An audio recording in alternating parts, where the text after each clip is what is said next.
Hey guys, this is Lyndon here with another video about the flat earth, and today we're going to be talking about light rays, and I'm going to actually do another video after this one, continue on. So the theory here is that here's a light ray, or light rays, and then if you kind of trace it back up, you can kind of pinpoint the position of the sun above the clouds. So here we go. So the position of the sun is just barely above the clouds. So you say this is how high the clouds are, about this high.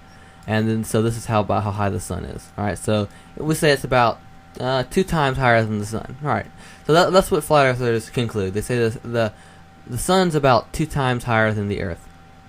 The sun's about 2 times higher than the clouds. All right, so, but there's an extreme problem here. All right, let's go to the modern flat earth Wikipedia, and this is what the flat earth community agrees on, and it says, with the sun and moon 3,000 miles above the earth. Alright, 3,000 miles above the earth. Now let's think about something. Let me find the right thing. Alright, cumulus clouds, and these are cumulus clouds right here. Alright, cumulus clouds are about 6,000 feet off the ground. So 6,000 feet. So that's about a little over 1 mile. So we have 6,000 divided by 5,280, and that's how many feet are in a mile. We get about 1.1 miles. So cumulus clouds are about 1.1 miles off the ground. But according to the flat Earth, the sun is 3,000 miles off the ground. So it shouldn't be 2 times, the sun and the flat Earth shouldn't be 2 times higher than the clouds. It should be 3,000 times higher than the clouds. So according to the flat Earth, that sun is nowhere near those clouds. So it's inconsistent to say, hey, the sun is right above these clouds, and then turn around and say it's 3,000 feet off the ground, because we know that clouds are not 3,000 feet off the ground. They're not 3,000 miles off the ground. Okay, so the flat Earth sun is 3,000 miles off the ground. The clouds are only like 1 mile off the ground.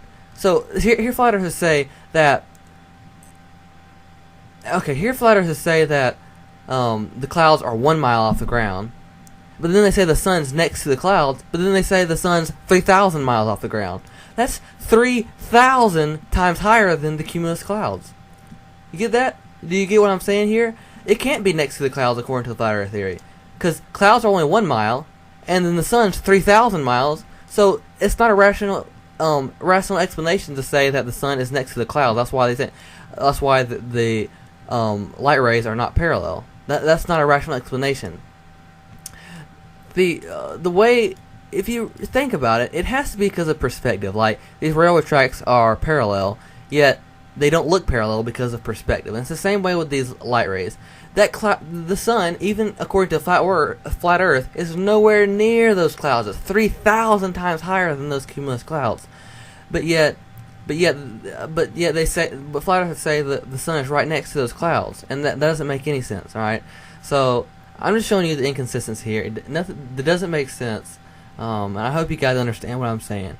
According to the flat Earth, the sun is nowhere near the clouds. I guess that's all I have to say.